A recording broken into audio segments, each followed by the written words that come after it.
ப்ராப்ளத்துக்கு நம்ம வந்து சொல்யூஷன் கொடுக்க போறோம் அப்படின்னு நீங்க நம்ம ஃபீல் பண்றதுக்கு முன்னாடி அந்த ப்ராப்ளம் வந்து தேவையா அப்படிங்கிறத ஃபர்ஸ்ட் அனலைஸ் பண்ணணும்.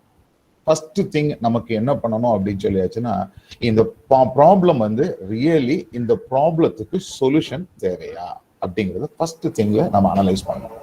செகண்ட் ஒன் வந்து அனலைஸ் பண்ண பிறகு அந்த ப்ராப்ளத்துக்கு செய்யக்கூடிய பண செலவுகள், மேன் பவர், இது எல்லாமே முடியுமா, சும்மா சொல்லிடலாம், பட் அதெல்லாம் முடியுமா அப்படிங்கிறத நம்ம பார்க்குறோம்.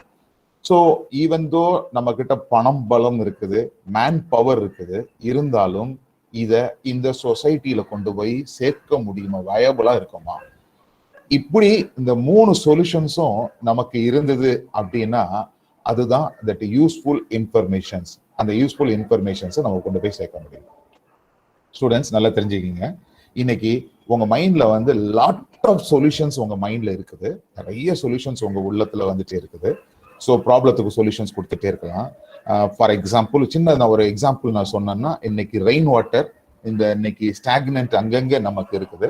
இந்த ரெயின் வாட்டர்ல இருந்து நம்ம வெளியே வர்றதுக்கு நிறைய ஐடியாஸை வந்து இதை பண்ணா நல்லா இருந்திருக்கும், அப்படி பண்ணா நல்லா இருந்திருக்கும்னு சொல்லிட்டு யூ ஹவ் லாட் ஆஃப் ப்ராப்ளத்தை நீங்க சொல்றீங்க, மனசுக்குள்ள இருக்கு. ஆனா அதை செய்யக்கூடிய, அது வந்து டிசைர், உங்களுடைய மனதுல டிசைரபிலிட்டி மைண்ட்ல இருக்குது, பட் அதை ஃபியூசிபிள் ஆக்க முடியல, வயபிள் ஆக்க முடியல.